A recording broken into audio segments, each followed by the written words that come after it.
ہاں غلام تھے بیچارے یا نوجوان تھے. نوجوانوں پر بزرگوں کو خود ہی حق حاصل ہوتا ہے، جو چاہے کرے. اور غلام تو ملکیت ہوتا ہے، زندہ ذبح کر دے تب بھی کوئی پوچھنے والا نہیں.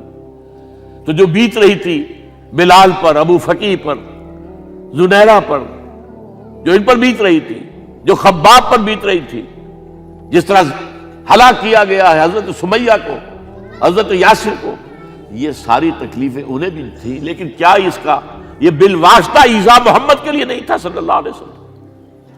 آپ کے ساتھی، آپ کی جانثار. لیکن آپ ان سے بھی کیا کہیں، فصبروا فصبروا فصبروا.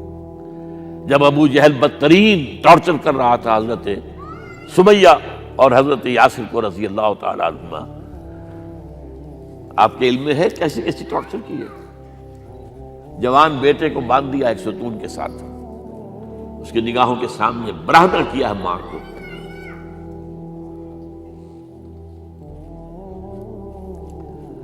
ہاتھ میں ایک مورتی ہے. جب تنگ آ گیا، ستا کر تنگ کر کے مار مار کے حضرت سمیہ ٹس سے مس نہیں ہو رہی. کہتا ہے تم ایک دفعہ کہہ دو سمیہ کہ ہاں اس مورتی میں بھی کچھ ہے، میں تمہیں چھوڑ دوں گا. انہوں نے تھوک دیا، برچھا مارا ہے شرمگاہ کے اندر.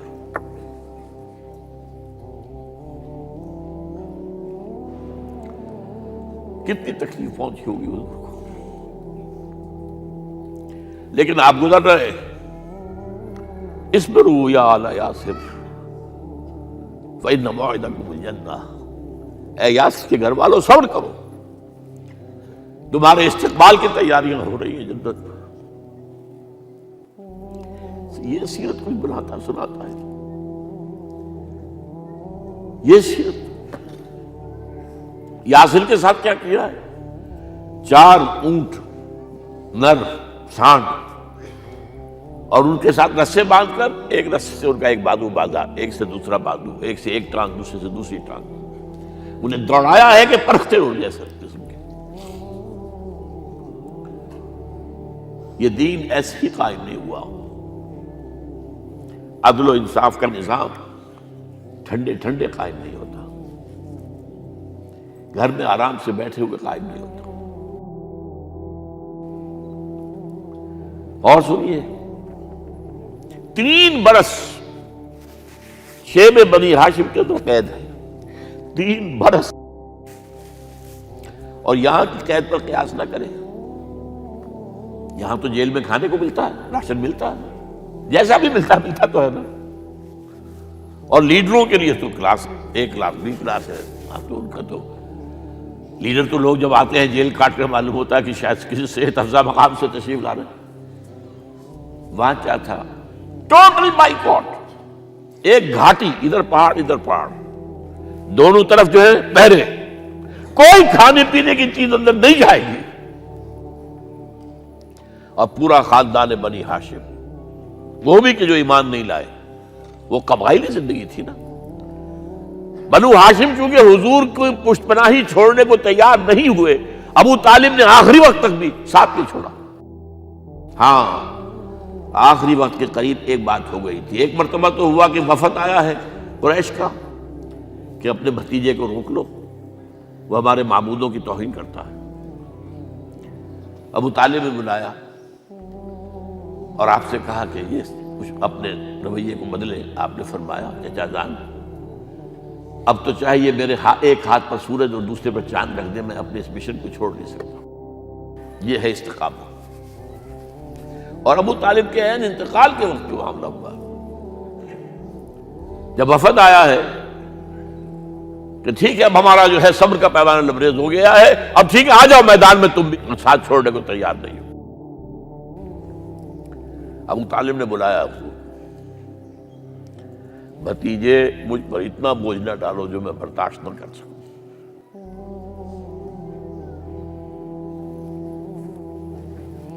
حضور کی آنکھوں میں آنسو آ گئے.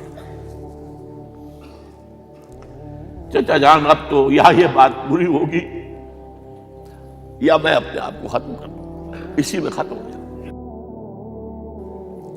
12 شیب بنی ہاشم میں 3 برس اس حال میں گزرے ہیں ٹوٹل بائیکاٹ، کوئی کھانے پینے کی نہیں۔ کچھ لوگ تھے شریف النفس، مثلاً حکیم بن حزام تھے رضی اللہ تعالیٰ، اور بعد میں ایمان لے آئے۔ حضرت خدیجہ کے وہ رشتہ دار تھے، وہ پہاڑ پر چڑھ کر ایک طرف سے رات کی تاریکی میں، دونوں دروازے تو بند ہیں، پہاڑ پر چڑھ کر چوٹی سے نیچے اتر کے کوئی چیزیں کھانے پینے کی دے آئے بس صلی اللہ علیہ وسلم۔ کوئی اور ایک آدھ ہوگا ایسا۔ یہاں تک نوبت آئی ہے کہ بنی ہاشم کے یہ پھول جیسے بچے معصوم بھوک سے بلبلا رہے ہیں، اور اس کے سوا کچھ نہیں ہے کہ سوکھے چمڑے ابال کر اس کا پانی ان کے حلق میں ٹپکا دیا جائے۔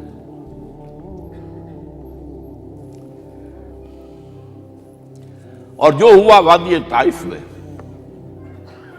جب مکے والوں نے فیصلہ کر لیا کہ آپ قتل کر دو، ابو طالب بھی فوت ہو چکے ہیں، اب کوئی اندیشہ نہیں، کوئی خانہ جنگی شروع نہیں ہوگی، کوئی انٹرا ٹرائبل وار نہیں ہوگی، تو آپ طائف گئے ہیں۔ شاید وہاں کے 3 سردار تھے بڑے، اور یہ طائف اصل میں قریشی کا سمجھیے کہ یہ ان کا گرمیوں کا یہ صحت افزا مقام تھا۔ یہ تمام جو سردار تھے مکے کے، ان کی جائیدادیں وہاں تھی، باغات تھے، اور وہاں کے بھی 3 سردار تھے، تو شاید ان میں سے کسی کو اللہ توفیق دے دے۔ وہاں گئے ہیں اور صرف ایک ساتھ ہیں، حضرت زید بن حارثہ، حضرت ابوبکر بھی ساتھ نہیں، سائے کی طرح ساتھ رہنے والا بھی ساتھ نہیں تھا۔ وہاں جا کر جو آپ نے تینوں سے بات کی ہے، تینوں نے وہ باتیں کہی ہیں جو کلیجے کو چیر جائیں۔ تمہارے سوا کوئی اللہ کو نہیں ملا تھا رسول بنانے، جاؤ چلے جاؤ۔ ایک کہتا ہے فوراً چلے جاؤ یہاں سے، اس لیے کہ ہو سکتا ہے کہ تم سچے ہو تو کہیں میں تمہاری توہین نہ کر دوں، اور یہ بھی ہو سکتا ہے تم جھوٹے ہو تو جھوٹے کو میں منہ نہیں لگانا چاہتا۔ 3 دن کی یہ سختی، اور اس میں کیا ہو رہا ہے؟ اسٹریٹ ارچنز جو کہلاتے ہیں ہمارے یہاں، جھوکرے گلیوں کے، انہیں اشارہ کر دیا ذرا ان کی خبر لو، اب وہ پتھراؤ کر رہے ہیں۔ جیسے ہمارے ہاں کوئی آ جاتا ہے، کوئی نیم پاگل یا کوئی اور کسی طرح کا مست قسم کا آدمی، اور اس کے اوپر چھوکرے چاروں طرف ہوں اور ستا رہے ہوں، یہ نقشہ تھا، اور طائف کی گلیاں تھیں، اور محبوب رب العالمین تھے۔ ادھر سے پتھر آ رہے ہیں تو زید بن حارثہ رکاوٹ بن گئے ہیں، لیکن پیچھے سے آ رہے ہیں، وہ کیسے روکیں گے؟ پیچھے جاتے ہیں تو ادھر سے آ رہے ہیں۔ جسم لہو لہان ہے، خون رس رس کر زخموں سے جوتیوں میں آ کے جم گیا ہے۔ پھر وہاں سے آپ نکل کر گئے ہیں، ایک باغ میں تھوڑی سی پناہ لی ہے تھوڑی دیر کے لیے، جوتے بڑی مشکل سے اترے ہیں، خون جمع ہوا، اور وہ جو پھر دعا نکلی ہے آپ کے، وہ کلیجے کو چیر جانے والی ہے۔ اللہم الیک اشکو ضعف قوتی وقلت حیلتی وحوانی علی الناس، اے اللہ تیری جناب میں فریاد لے کر آیا ہوں، اپنی قوت کی کمی کا، اپنے وسائل کی کمی کا، اور لوگوں میں جو رسوائی ہو رہی ہے، الی من تکلنی الی بعید یتجہمنی او الی عدو ملکت امری، مجھے کس کے حوالہ کر دیا ہے؟ مجھے دشمن کے حوالے کر دیا جو چاہے میرے ساتھ کر گزرے۔ فریاد ہے کہ نہیں؟ بڑی زوردار فریاد ہے، بڑی زوردار، لیکن پھر مقام عبدیت کا ظہور ہوتا ہے۔ ان لم یکن علی غضبک فلا ابالی، اے اللہ اگر تو ناراض نہیں ہے، مجھے اندیشہ یہ ہو گیا کہ کہیں تو ناراض تو نہیں ہو گیا ہے، کہیں تو نے میرا ساتھ تو نہیں چھوڑ دیا ہے۔ اگر تو ناراض نہیں تو مجھے کوئی پرواہ نہیں، جو ہو سو سر تسلیم خم ہے جو مزاج یار میں آئے۔ واپس آئے ہیں تو مکے میں داخل نہیں ہو سکتے تھے، وہاں تو قتل کا فیصلہ ہو چکا۔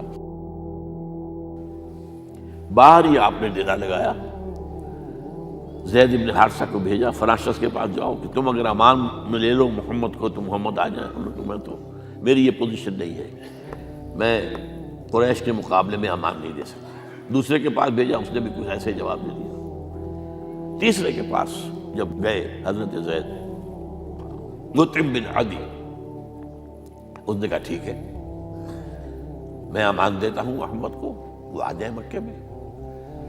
حضور سے آگے کہا، حضور نے فرمایا نہیں جا کر کہو، آ کر لے کر جا۔ کیوں؟ کیا پتا اچانک جو ہے میرے داخل ہوتے ہی کوئی مجھ پر حملہ کرے، قتل کر دے۔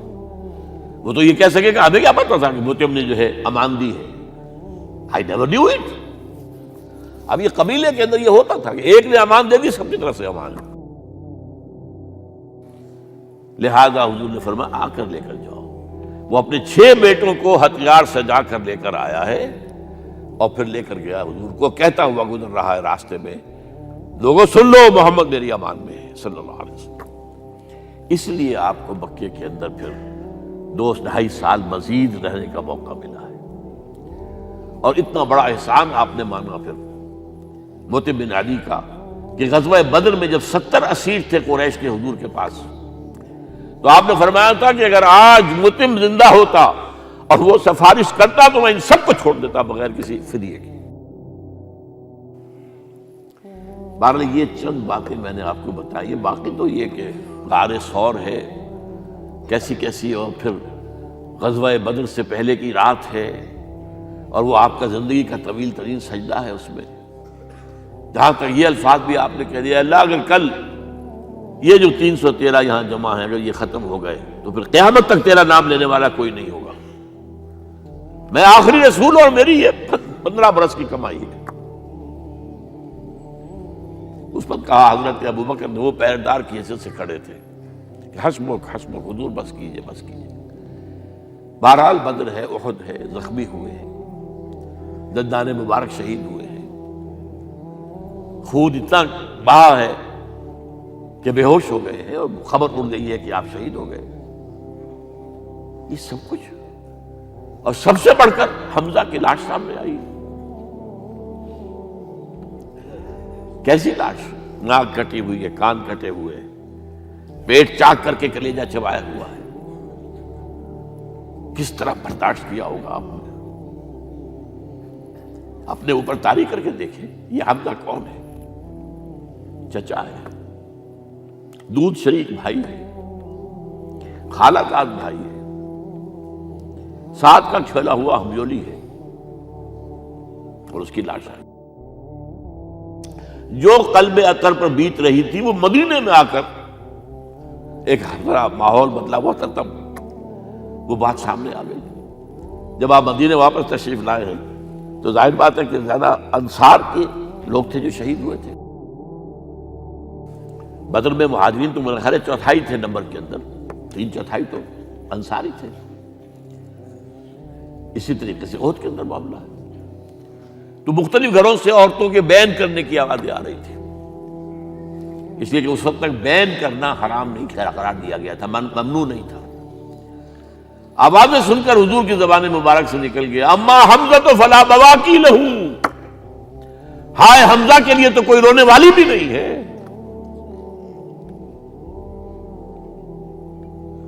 اس پر پھر صحابہ نے، انصار نے اپنے ہاں کی خواتین کو حضرت صفیہ کے ہاں بھیجا، وہ سگی بہن تھی، وہاں انہوں نے جا کے بھی تعزیت کی بہن کی۔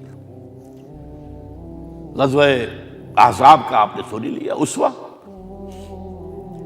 اسوہ رسول پر نہ معلوم کیا کیا باتیں چیز لوگوں میں مشہور ہو گئی ہیں۔ اسوہ کا لفظ آیا کہاں ہے قرآن میں؟ سورہ احزاب میں۔ وہ اسوہ کیا تھا؟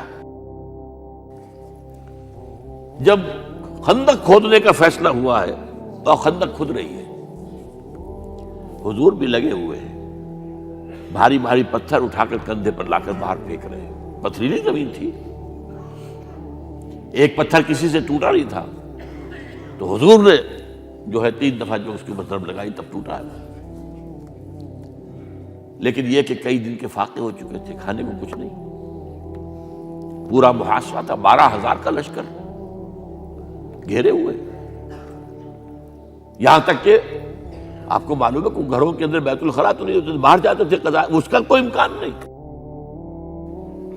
شدید ترین آزمائش جو ہوئی ہے اس کا نتیجہ ایک طرف یہ نکلا کہ منافقین کا نفاق ان کی زبانوں پر آ گیا۔ قرآن مجید میں ہے یہ انہی آیات میں، ما وعدنا اللہ ورسولہ الا غرورا، ہمیں تو اللہ اور اس کے رسول نے دھوکہ دے کے مروا دیا۔ ہم سے کہا تھا کہ قیصر و کسریٰ کے خزانے تمہارے قدموں میں آئیں گے، اور حال یہ ہے کہ اب رفع حاجت کے لیے باہر نہیں جا سکتے، کھانے کو کچھ نہیں۔ اس وقت کچھ صحابہ آئے ہیں حضور صلی اللہ علیہ وسلم سے، دیکھیے فاقے سے کمر دوہری ہوئی جا رہی ہے، ہم نے اپنے پیٹوں پر پتھر باندھے ہوئے، چادروں کے ساتھ پتھروں کسا ہوا تاکہ کمر سیدھی رہے۔ حضور نے اپنا کرتا مبارک اٹھا کر دکھایا، 2 پتھر بنے ہوئے۔ یہ ہے اسوہ، یہ ہے آپ کی سنت، آپ کا اسوہ حسنہ۔ لیکن اس اسوہ حسنہ سے فائدہ کون اٹھا سکتا ہے؟ لقد کان لکم فی رسول اللہ اسوۃ حسنۃ لمن کان یرجو اللہ والیوم الآخر وذکر اللہ کثیرا۔ اسوہ تو اپنی جگہ ہے، قرآن میں ہدایت سب کے لیے، ھدی للناس، لیکن فائدہ اٹھائیں گے صرف متقین، ھدی للمتقین، ہے سب کے لیے، اسوہ سب کے لیے ہے، لیکن استفادہ وہی کر سکے گا جو 3 شرطیں پوری کرے: اللہ اور یوم آخر پر ایمان، اور اللہ کا ذکر کثرت کے ساتھ کرے۔ بہرحال یہ میں نے آپ کے سامنے اس حوالے سے رکھا ہے، یہ اسوہ جو ہے حضور کا، یہ ہم پر اتمام حجت ہے۔ دیکھیے نوٹ کیجئے، پوری نوع انسانی پر اتمام حجت، اسلام کا نظام عدل اجتماعی جو قائم کر کے دکھا دیا، حجت قائم، اسے انگریزی میں کہتے ہیں اٹس ڈویبل، کیا جا سکتا ہے، یہ کام ہو سکتا ہے، اس لیے کہ زمین پر قدم بقدم چل کر یہ انقلاب آیا، محنت سے آیا، مشقت سے آیا، ایثار سے آیا، قربانیوں سے آیا، تکلیفیں جھیل کر آیا، صبر و مصابرت سے آیا، استقامت و مقاومت سے آیا۔ یہاں پر معجزوں کی کار فرمائی نہ ہونے کے برابر ہے۔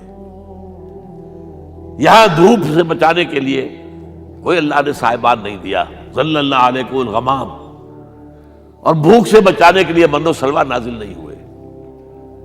غزوہ تبوک میں ایسا بھی ہوا ہے کہ 3 مجاہدین کا 24 گھنٹے کا راشن ایک کھجور، ایک نے منہ میں رکھی، کچھ چوس لی، کچھ گلوکوز چلا گیا اس میں سے، دوسرے کو دے دی، اس نے چوس لی، پھر تیسرے کو دے دی۔ من و سلوہ نازل نہیں ہوئے۔ محنت، مشقت، ایثار، قربانی، صبر، مصابرت، استقامت، مقاومت، یہ ہے اسوہ رسول۔